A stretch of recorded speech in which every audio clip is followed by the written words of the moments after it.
सच का राजकुमार सिर्फ दिल का नहीं, यह कहानी सुनकर आपके आंसू नहीं रुकेंगे। आज वह दिन था जिसका इंतजार कर रही थी नैना।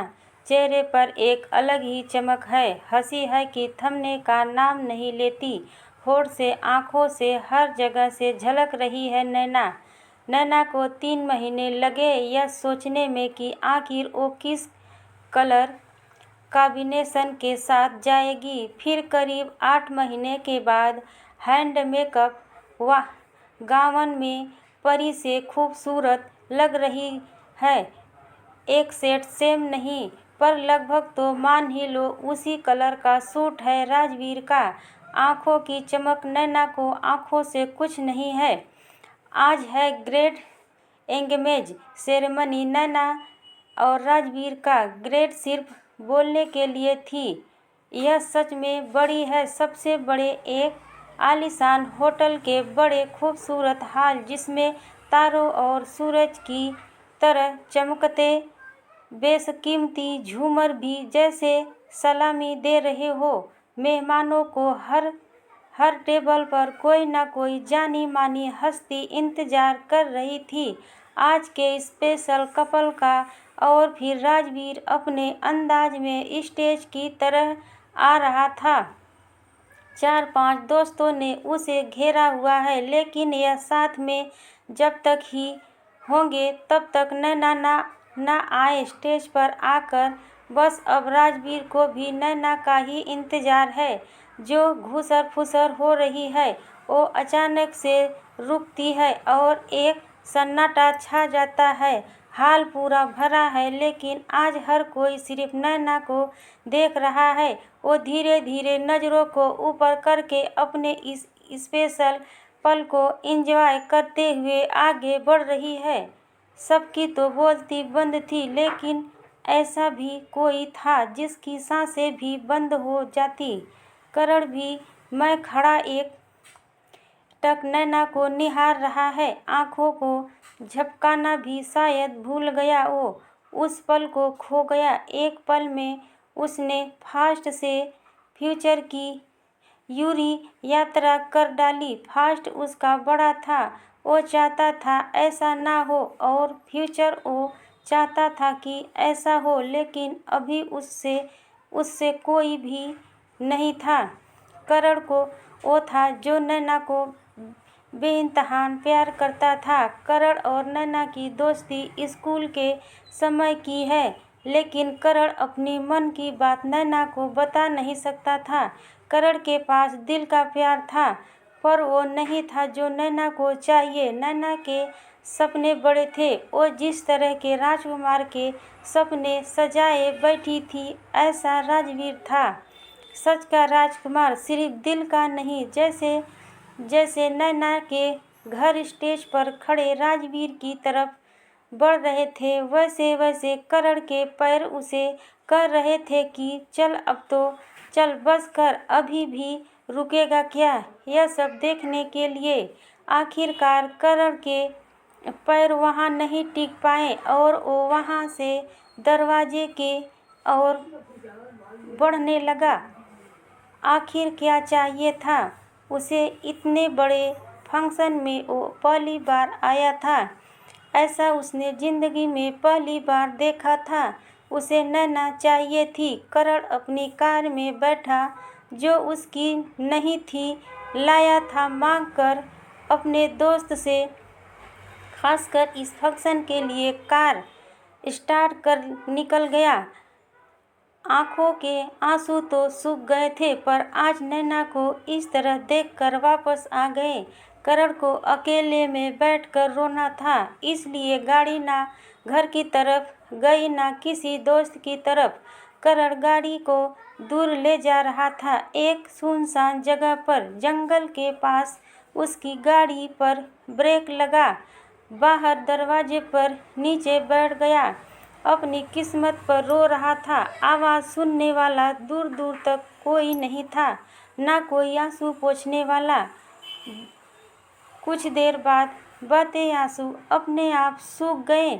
सोचा उसने कि अब कुछ फ़ायदा नहीं है, भूल जाता हूँ, आगे बढ़ता हूँ। अपने आप को समझाता रहा था। उठा और दरवाज़ा खोला, लेकिन कुछ था जो उसे गाड़ी में बैठने से रोकने वाला था। उसने कुछ देखा था जिससे वो रुक गया। एक बार फिर मुड़ा देखने के लिए। दूर झाड़ियों में कुछ चमक रहा था। यह कोई साधारण चमक नहीं थी, सतरंगी उजाला था।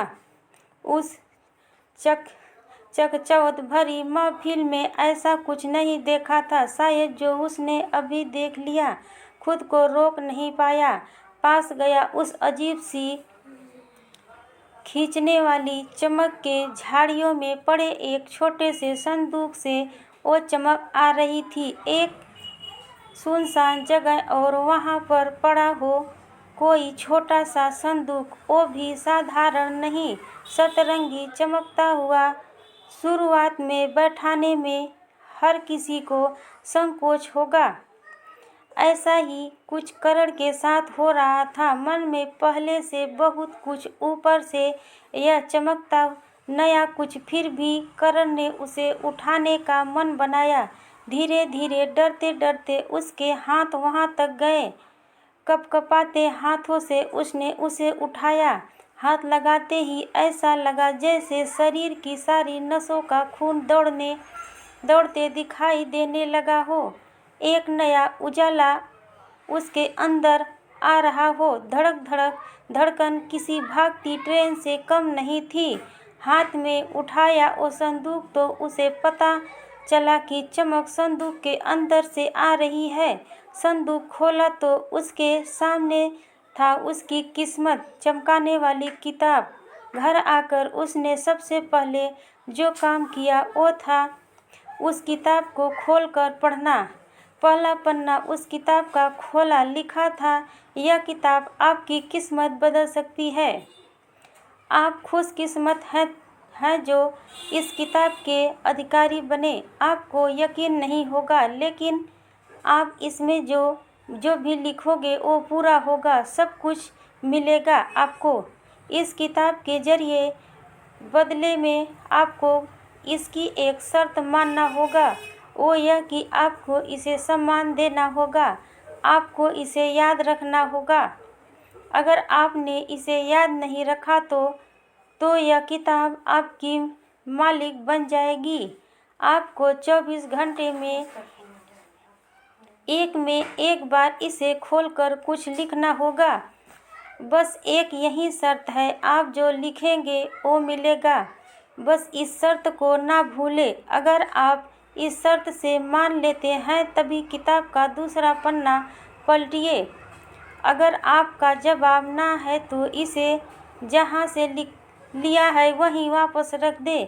एक बार पन्ना पलटने के बाद यह किताब आपकी हो जाएगी। कोई भी इस बात को एकदम से मानने को तैयार नहीं होगा, लेकिन उस किताब से आती रोशनी यह बयां कर रही थी कि यह कोई साधारण चीज़ तो हरगिज नहीं है। फिर भी कुछ देर वो वहीं बैठा रहा। मन में यही लग रहा था कि शायद ही ऐसा कुछ होता होगा, लेकिन फिर भी करण ने वो लिख दिया जिसके वजह से उसका मन भरा हुआ था। नैना। करण ने लिखा कि नैना बहुत उसके घर पर आए।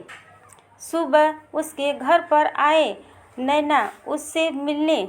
उसे पता था कि यह हो नहीं सकता, क्योंकि आज ही नैना की एंगेजमेंट हुई है और नैना राजवीर के साथ ही हो रहेगी। लेकिन फिर भी उसने लिख दिया।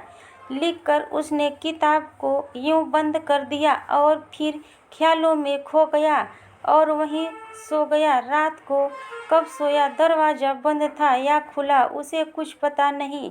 अपने छोटे से कमरे के फर्श पर वो पड़ा था। उसकी आंख खुली तो सामने चेयर पर नैना बैठी थी। उसने देखकर पहले अनदेखा कर दिया और फिर अपनी आंख बंद करके सो गया। उसे लगा कि यह उसका एक ख्याल मात्र है, लेकिन जब नैना ने उसे पुकारा तब उसने अपनी आंखें वापस खोली। करण, हे करण! नैना की आवाज़ उसके कान में पड़ी। करण, नैना तुम यहाँ? कल तुम कहाँ गायब हो गए थे? मुझे दिखाई नहीं दिए। मैंने कितना पूछा तुम्हारे लिए करण, लेकिन अभी तुम यहाँ क्या कर रही हो?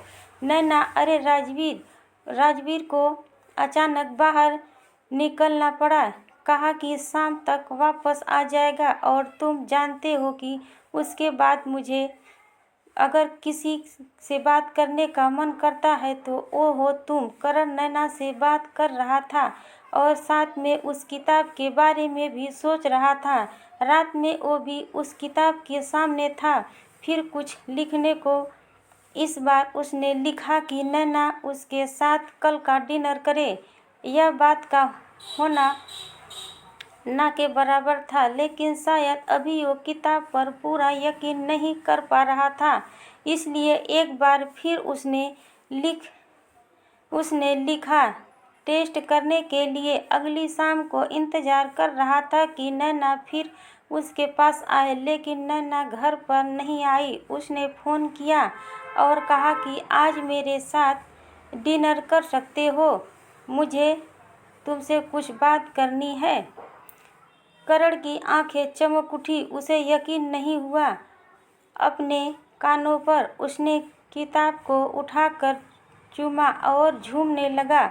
उसके साथ अब उसको यकीन होने लगा था उस किताब के जादू पर। शाम को करण नैना की बुलाई जगह पर गया उसके साथ डिनर करने।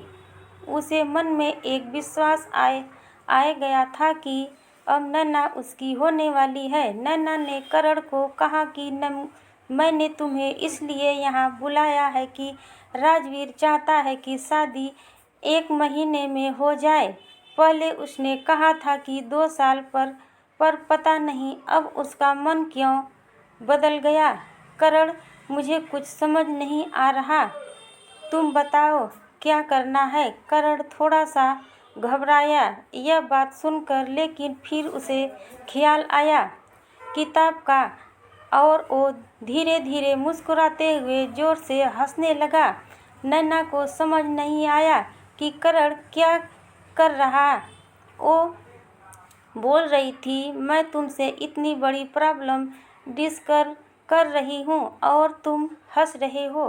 रात करण आया और उसने किताब खोली। अब वो किताब को चैलेंज करने की सोच रहा था। उसने सोचा कि अभी तक उसने किताब को कोई बड़ा काम नहीं दिया, अब किताब को बड़ा काम देने वाला था। उसने लिखा, नैना की सगाई टूट जाए कल की कल।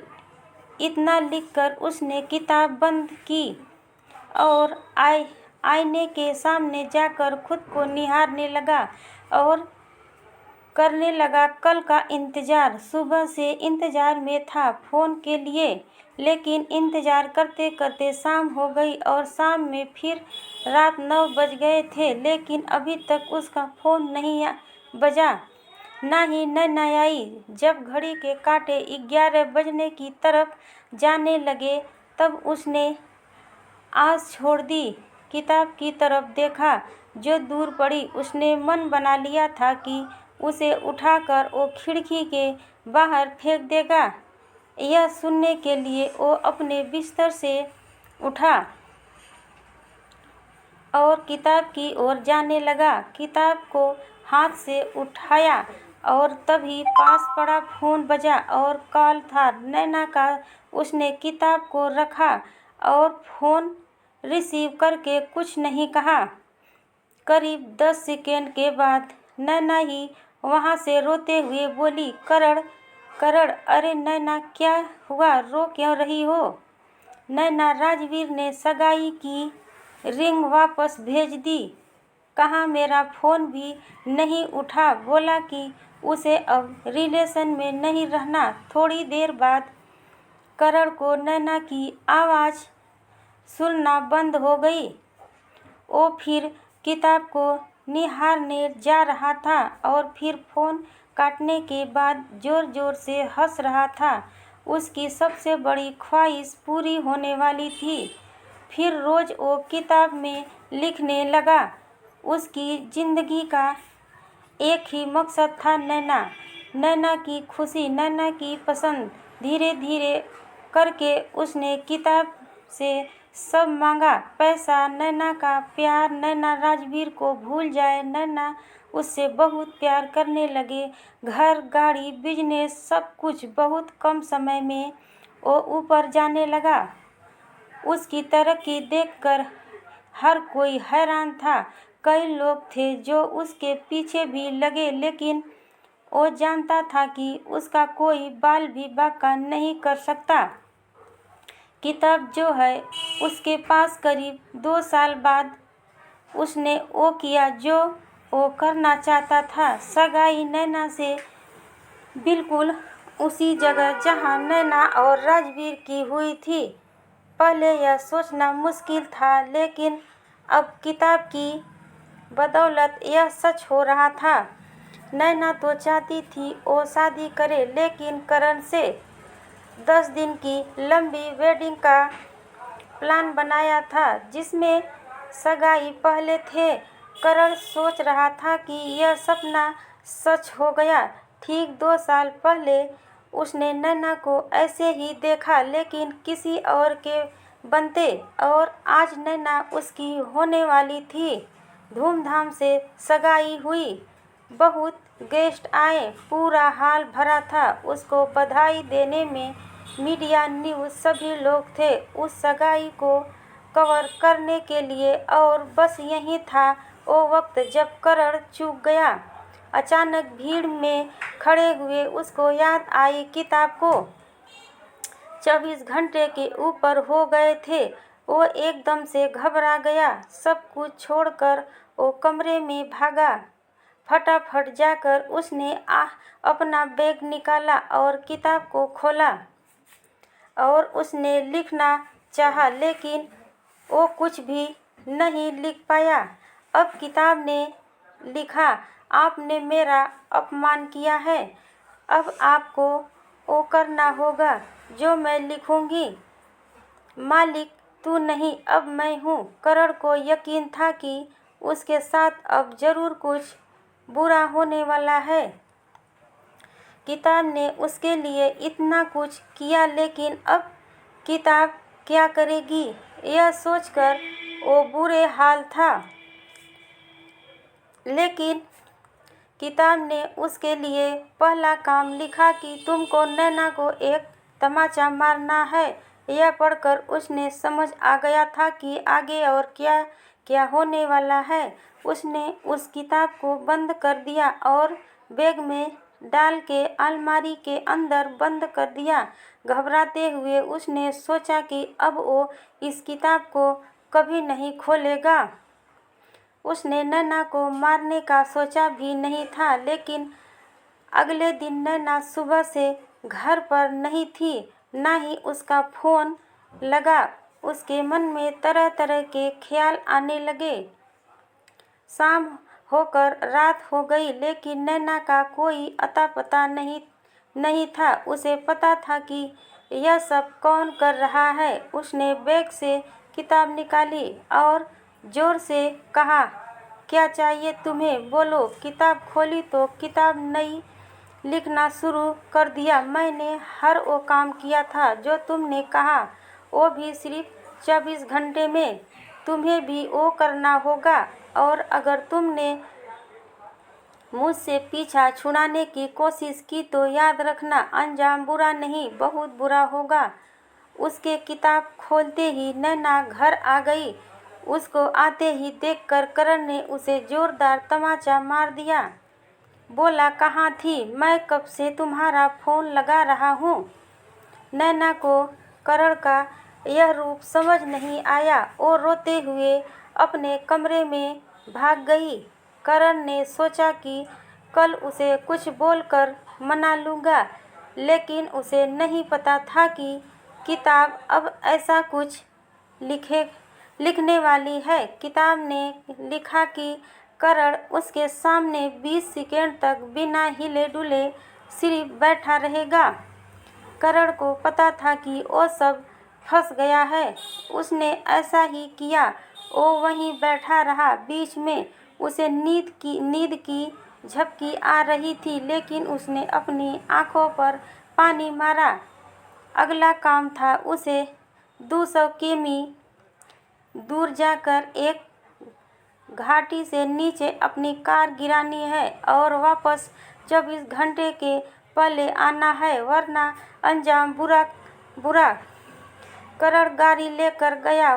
बारिश की वजह से गाड़ी खराब हो गई, लेकिन उसने जैसे तैसे किताब का काम किया, उसे गिराया। वापस आना लगभग नामुमकिन था। सड़क सुनसान थी, कोई नहीं था। अंधेरी रात और मूसलाधार बारिश में उसे सिर्फ नैना दिखाई दे रही थी। जाते हुए करण ने भागना शुरू किया। वो पागलों की तरह भागता रहा और एक पेड़ से टकराकर गिर गया। आंख खुली तो वह अस्पताल में था और नैना उसके सामने थी। नैना, करण, तुम्हें क्या हुआ है? कितने अजीब बन गए हो तुम। कुछ दिनों से क्या कर रहे थे तुम? वहाँ चलो, तुम आराम करो, बाद में बात करेंगे। करण ने कुछ देर के लिए आंख बंद कर ली। उसे ख्याल आया किताब का। उसने नैना को कहा कि उसे घर जाना है। नैना ने उसे समझाने की कोशिश की, लेकिन करण ने जिद की। वो बेड पर से उतरकर चलने लगा। नमस्कार दोस्तों, जय हिंद।